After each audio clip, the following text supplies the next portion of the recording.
Flash d'information, la première ministre a participé au sommet qui a débouché sur l'élection de João Lourenço, président de l'Angola, comme président en exercice de l'Union africaine pour une année. Donc, le discours de la première ministre a été, je dirais, bouleversant à l'égard des participants. Je vais flasher juste, on va se retrouver le soir pour l'essentiel de l'information pendant notre émission.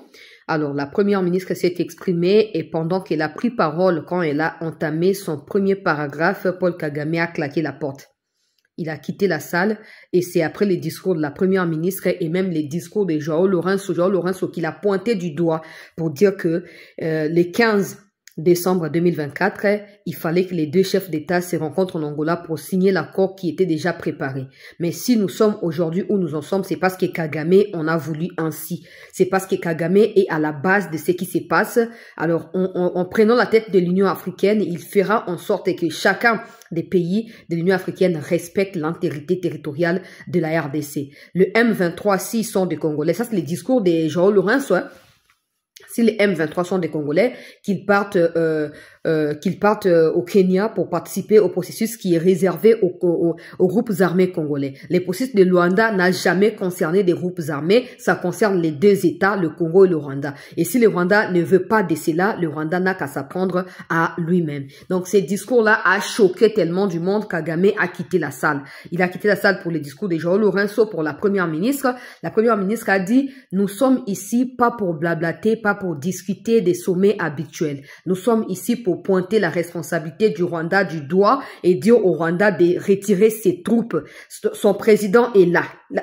La première ministre a dit, le président du Rwanda est là en face de nous. Nous devons nous mobiliser pour lui dire en face ici qu'il doit retirer ses troupes et arrêter de violer l'intégrité territoriale de notre pays. Sommet Kei en cacahuète, Bande Kubalandia, c'était. Et aussi une information importante, c'est que la délégation et la première ministre, c'est la communication, la première ministre, c'est la communication à présidence qui ont été accrédités pour couvrir la déclaration de la première ministre, bah, refuser, bah, on va y aller à la salle, bah, tindel, bah, policier éthiopien, bah, que, bah, temli, bosso à porte, bah, l'on a hôtel, te, bazaka, kuna, pourquoi? Parce que selon Bango, la dernière fois où Fatia Kenda a participé à sommet, na 2024, na début. Donc, tant que Fatia Kenda a participé à sommet, kuna, na Éthiopie, population congolaise n'a pas la communication, bah vilipanda qui sommet, bah bela qui tout ça, Kagame c'est un criminel, il tue au Congo, bah lingi sous de l'eau kabongo te bon. So bon lingi de l'eau kabongo te comment c'est fait-il botin de là, bah média on a invitation, bah c'est la communication botin de bah invitation.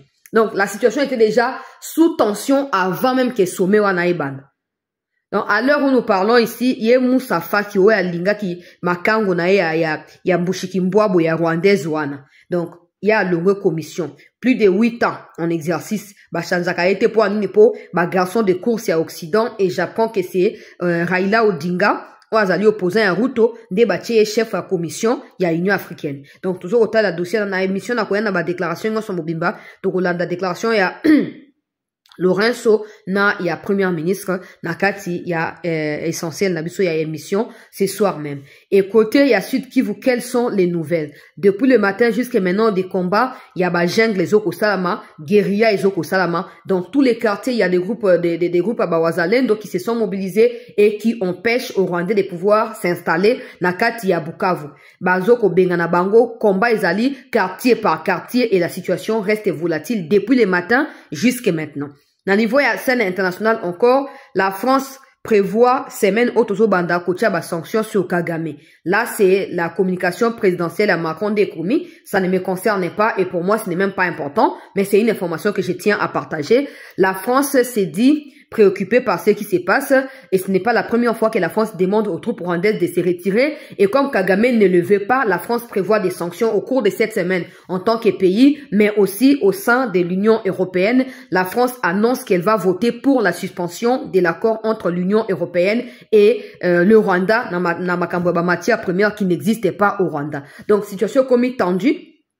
Kagame, son affaire étrangère, a fait la déclaration pour qualifier Tshisekedi d'une fois de plus des manipulateurs, blablabla, mais toutes ces choses ne font que commencer. Il faut que nous puissions nous organiser de manière à libérer la localité Nabiso, la ville Nabiso de par nous-mêmes. Compter sur des gens je pense que ça peut ne pas marcher parce que ça fait beaucoup de temps qu'on a compté sur beaucoup de personnes et ça n'a pas fonctionné. Donc, nous devons nous organiser en interne et nous assurer que, en dehors de toutes les sanctions qui pourront bien évidemment tomber dans les jours à venir sur Kagame, sur son gouvernement, que la RDC se mobilise na manière naie pour défendre l'intégrité territoriale et Mboka na biso. Donc, restez en attente des qui flash information, les détails de tous ces sujets, tout ce aborder en na Katia édition précise. Moïse Katumbi et Joseph Kabila série en ce moment au Rwanda selon certaines indiscrétions. Pour faire quoi, on en saura plus dans les minutes, dans les heures qui suivent. Merci de rester en attente.